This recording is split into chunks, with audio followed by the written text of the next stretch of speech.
Senator Barack Obama, you have 3 minutes. Thank you. Thank you. You know, almost 100 years ago, a riot erupted in Springfield, Illinois, as vicious mobs attacked black residents there. And it was out of that tragedy, in part, that the NAACP was formed. Almost a century later, in that exact same city, I stood on the steps of the old state capitol and announced my candidacy for President of the United States of America. And I did so, I stood there as a testament to the work of the NAACP, to the heroic work of Charles Hamilton Houston and Thurgood Marshall.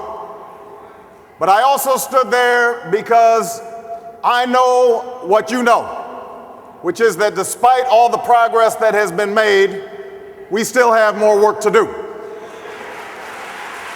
We have more work to do when more young black men languish in prison than attend colleges and universities across America. We have more work to do when the black incidence of HIV/AIDS and diabetes and asthma and every other illness is multiple times higher than the rest of the population.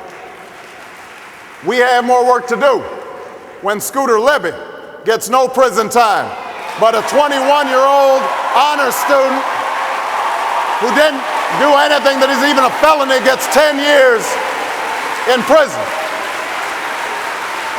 We've got more work to do when it takes a hurricane and bodies floating through a street for us to recognize the twin scourges of race and poverty in this country.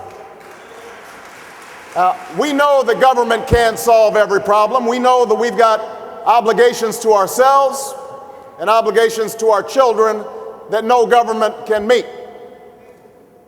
We don't expect government to guarantee success in life.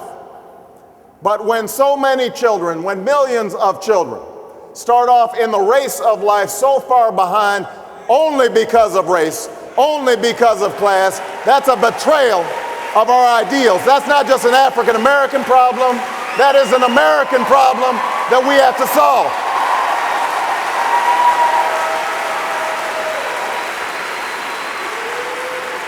I was too young to participate in the civil rights movement, but I was inspired by this civil rights movement to become a community organizer, to work as a civil rights attorney, to work as a state legislator and now a U.S. Senator.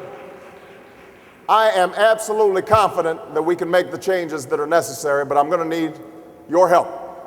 And if these causes of my life and your life can be projected across this country, I'm absolutely convinced we won't just win an election, we're going to transform the country. Thank you.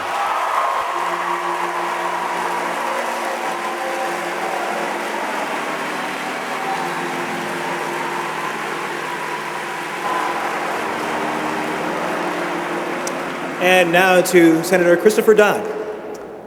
Well, I want to thank the NAACP for allowing me to follow Barack Obama here.